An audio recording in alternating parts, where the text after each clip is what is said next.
Over the life of an investment property, flooring can be a minor or major maintenance issue and expense. Much of the time, it's minor. Sometimes it becomes a gray area. Many times, you can prolong the necessity of replacement by using a reputable contractor to repair the areas in question, or even possibly replace a damaged area if suitable materials are available. However, when the decision to repair or replace is cloudy, it may be a wiser choice to move on to replacement. Sometimes it just becomes a necessity to replace flooring. Now, there are various reasons for having to take this step, and they're all related to an investor's bottom line. Perhaps the flooring becomes unsafe and is a habitability issue. This is the most important reason for replacement. Exposed tacks, dangerous holes, open seams, rips or tears, damaged stairs or runners, and mold are some of the most common problems.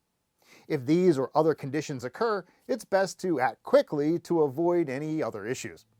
Keeping flooring that is unhabitable and unsafe can lead to unnecessary legal expenses, and it's much less costly to just replace it. The flooring may just not be suitable. For example, the previous owner put a very white or pale carpet throughout the property, including the bathrooms. Maintenance of unsuitable flooring becomes difficult to control when the property becomes a rental unit, and is not a reasonable expectation that everyone will remove their shoes or not drop anything onto the carpet. No one can police this situation. In addition, you can't violate fair housing laws by saying no to children or service animals. It may simply be more practical to change out the flooring in question. The flooring is preventing the property from renting. It's important to remember that although an older carpet or linoleum is still serviceable, if it's turning away prospective tenants, it can be costly. It may be the color or the overall appearance.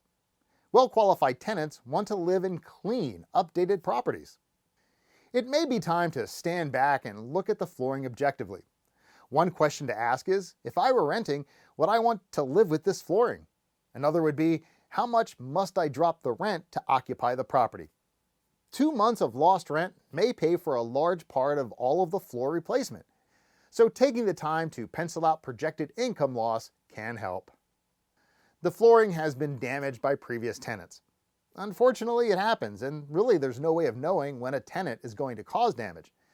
They may have paid their rent and kept the property in reasonable condition, but they were not careful in their treatment of the flooring. So just ask the same questions. Would you want a vacancy loss or possible liability? Would you want to live with patched linoleum or ugly stains on the carpet? Instead, collect the security deposit if applicable, investigate your insurance to see if your coverage will offset the damages, change the flooring, and move on to more suitable tenants. Now, once you make the decision for replacement, make sensible choices in new flooring. Avoid cheap products unless you want a short life for the new flooring. For example, extremely cheap linoleum in a bathroom or kitchen is prone to ripping and damage. Choose flooring that is attractive but neutral to work with all types of furniture and living styles. Don't chase down a fire sale and put in another unsuitable material. Consider choices that will reduce the possibility for damage. For example, choose laminate flooring rather than hardwood materials that will easily dent and scratch. As your property management company, we're here to assist you in making the best choices for your investment. When flooring becomes a maintenance issue, we'll contact you and help you with your decisions. We have the experience with what will work in repairing or replacing flooring.